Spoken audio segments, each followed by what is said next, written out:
Jumpa kembali bersama dengan saya, Gembala Jemaat Gereja Isa Al-Masih Lawang Light Generation HUHA dalam program Sapa Jemaat di Rumah. Tetap semangat, tetap berpengharapan dan harus selalu yakin menjadi pemenang-pemenang di dalam Tuhan kita Yesus Kristus. Haleluya. Firman Tuhan kali ini saya ambil dari Markus 8 ayat 34. Saya ulangi, Markus 8 ayat 34 berkata, "Setiap orang yang mau mengikut aku, ia harus menyangkal dirinya, memikul salibnya dan mengikut aku." Saudara yang dikasihi Kristus, apa yang Anda pikirkan tentang ayat tersebut? Apa yang Anda bisa tanggapi berkaitan dengan pernyataan Yesus bahwa untuk mengikut Dia, kita harus menyangkal diri, memikul salib dan mengikuti Dia? Artinya saudara-saudara, ada 3 poin penting yang harus dikerjakan orang percaya agar kita dapat dikatakan layak mengikut Yesus. Yang pertama adalah menyangkal diri. Menyangkal diri ini tentu berbicara tentang penaklukan hidup kita seutuhnya kepada Kristus. Mengapa harus kita taklukkan? Karena pada dasarnya kita adalah orang-orang yang ego, yang selalu ingin menuruti keinginan kita pribadi daripada mengikuti Tuhan. Maka ketika kita bicara penaklukan diri, bersedia untuk takluk dan mengikuti Dia seutuhnya. Yang kedua, ketika kita berbicara tentang memikul salib, artinya kita harus bersedia menderita karena namanya. Saudara-saudara dikasihi Kristus, ini memang tidaklah mudah. Tetapi saya percaya kalau Roh Kudus ada dalam diri kita, Dia akan memampukan kita, Dia akan menguatkan kita untuk senantiasa bersedia menderita karena nama Kristus. Dan yang ketiga, berbicara tentang mengikut Dia, itu artinya kita bersedia mengikuti jalan-jalan yang Dia sudah teladankan. Nah, saudara yang dikasihi Kristus, berkaitan dengan 3 poin tersebut, saya ingin menyampaikan sebuah kisah yang sangat penting untuk kita renungkan bersama-sama. Pada tahun 1997 diperingati sebagai tahun peringatan permulaan pembantaian massal atas orang Kristen di Jepang. Peristiwa itu disebut oleh peneliti sebagai penganiayaan terhadap orang Kristen paling menakutkan dan paling lama dalam sejarah Jepang. Ketika 1 juta lebih orang Kristen dibantai di sana, yang dikenal sebagai The Christian Holocaust.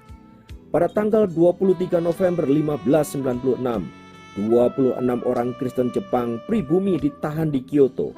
Pada tanggal 5 Februari 1597, 26 orang Kristen itu disalibkan pada salib yang dibuat secara kasar. Orang Kristen yang termuda dalam kelompok ini berumur 12 tahun yang bernama Ibaraki Kun. Saat mereka tiba di tempat eksekusi, Kun diminta oleh petugas eksekutor untuk menyangkali imannya.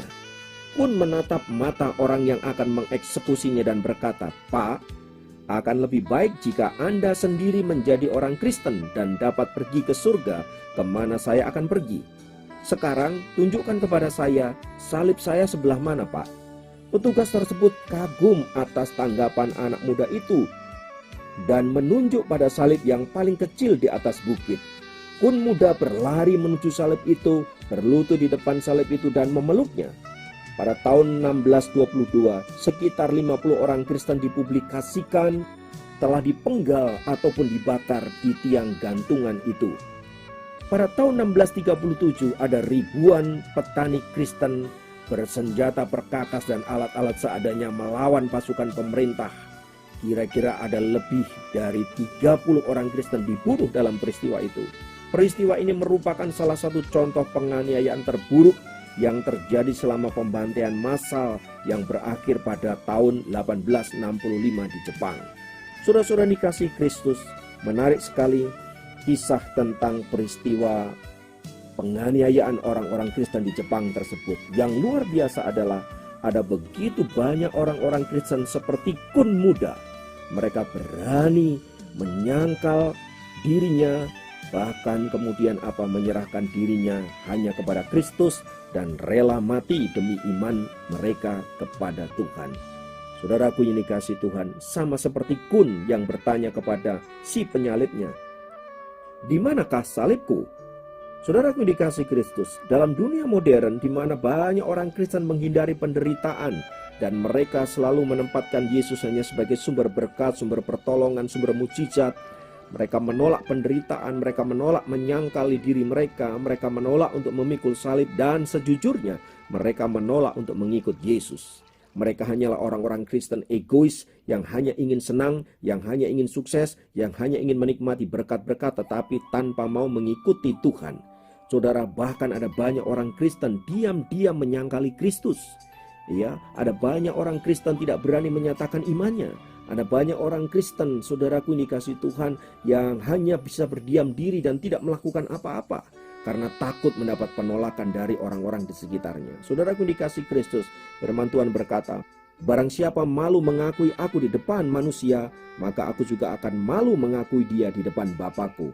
Hari ini saudara-saudara, mari kita menjadi orang-orang Kristen yang tangguh, menjadi orang-orang Kristen yang tidak takut mati, orang-orang Kristen yang siap untuk apa? Untuk mengikuti Tuhan semata-mata. Haleluya. Biarlah Tuhan menguatkan iman saudara dan saya. Haleluya. Mari kita berdoa. Bapa, dalam nama Yesus, biarlah Engkau senantiasa meneguhkan iman kami, menguatkan iman kami di tengah-tengah guncangan kehidupan yang begitu rupa. Biarlah kami boleh menjadi orang-orang Kristen yang tangguh, memikul salib dan mengikut Engkau seumur hidup kami. Terima kasih Bapa di surga untuk kebenaran firman-Mu. Biarlah itu menguatkan kami senantiasa. Haleluya. Hamba berdoa hari-hari ini, mungkin ada pendengar dari program ini yang sedang ada dalam kekalutan. Mereka malu mengakui Engkau di depan manusia. Tuhan menolong mereka, memberikan kekuatan. Karena kami tahu orang-orang yang mengasihi Kristus, dia adalah orang-orang yang berani dan bukan orang-orang penakut.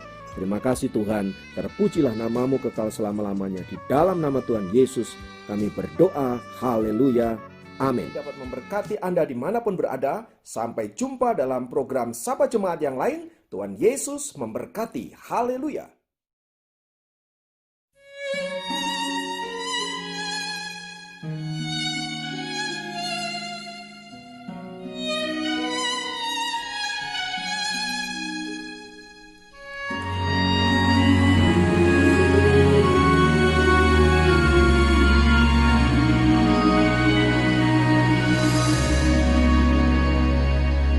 Cinta Kau, Yesus Tuhan, Kau kekasih jiwaku. Perlu Kau, Yesus Tuhan, Kaulah nafas hidupku.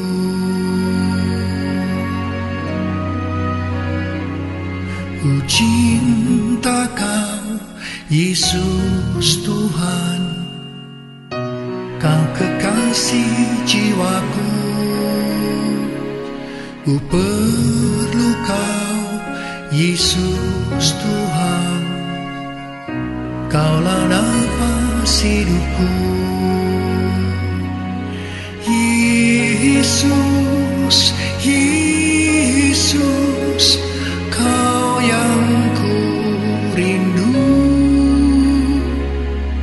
Yesus, Yesus, Kaulah segalanya.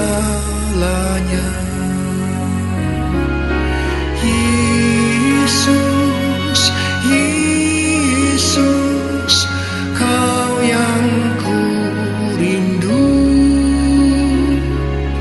Yesus, Yesus, Kaulah segalanya.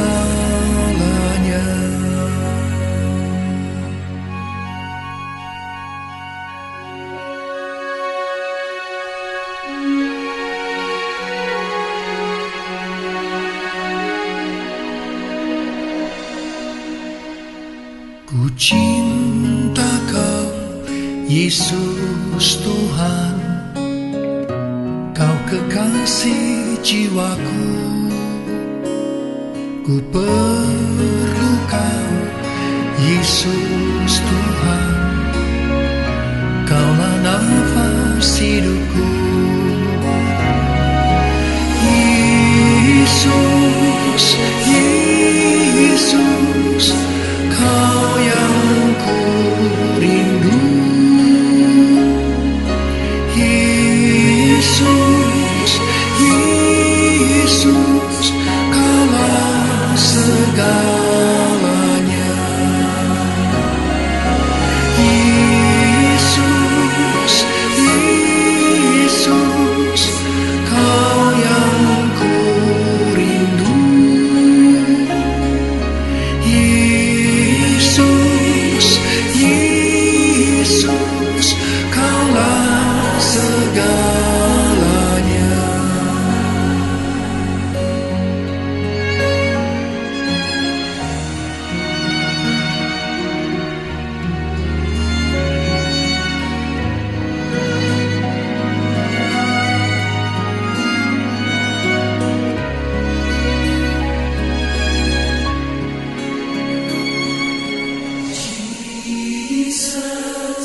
Jesus, you're the one I love.